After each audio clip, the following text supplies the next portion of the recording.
किन कारणों से मिलती है प्रेत योनि? गरुड़ पुराण हिंदू धर्म का ऐसा ग्रंथ है जिसमें मृत्यु और मृत्यु के बाद की घटनाओं के बारे में विस्तार पूर्वक बताया गया है। इसमें भगवान विष्णु पक्षीराज गरुड़ को मृत्यु के बारे में जो कुछ भी बताते हैं उसी का वर्णन मिलता है। गरुड़ पुराण ऐसा ग्रंथ है जिसमें जन्म, मृत्यु, पुनर्जन्म, कर्म, आत्मा, पाप पुण्य, नीति नियम, धर्म और ज्ञान से संबंधित बातें बताई गई हैं। साथ ही इसमें मृत्यु पश्चात आत्मा के मनुष्य योनि और प्रेत योनि में जाने के बारे में भी बताया गया है कि आखिर किन कर्मों के बाद आत्मा प्रेत योनि में जाती है। गरुड़ पुराण में उल्लेख मिलता है मृत्यु के बाद आत्मा जब शरीर का त्याग कर देती है तो इसके बाद भी उसमें भूख, प्यास, क्रोध, द्वेष और वासना आदि का भाव रहता है।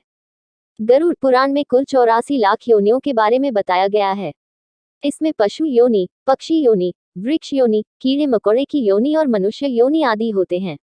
मृत्यु के बाद किसी व्यक्ति की आत्मा किस योनि में जाएगी ये केवल उसके कर्मों पर ही निर्भर होता है। बुरे कर्म करने वालों की आत्मा मृत्यु लोक में ही भटकती रह जाती है।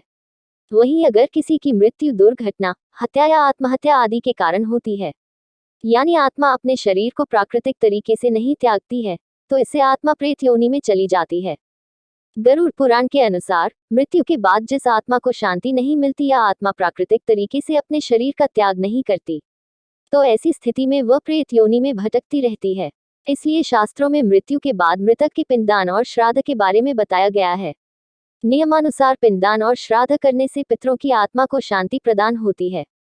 लेकिन कुछ ऐसी भी आत्माएं होती हैं जो अधूरे कर्मों या बुरे कर्मों के कारण शांत नहीं होती और मृत्युलोक में भटकती रहती है। ऐसी प्रेत आत्माएं अन्य लोगों को किसी न किसी रूप में परेशान करती हैं।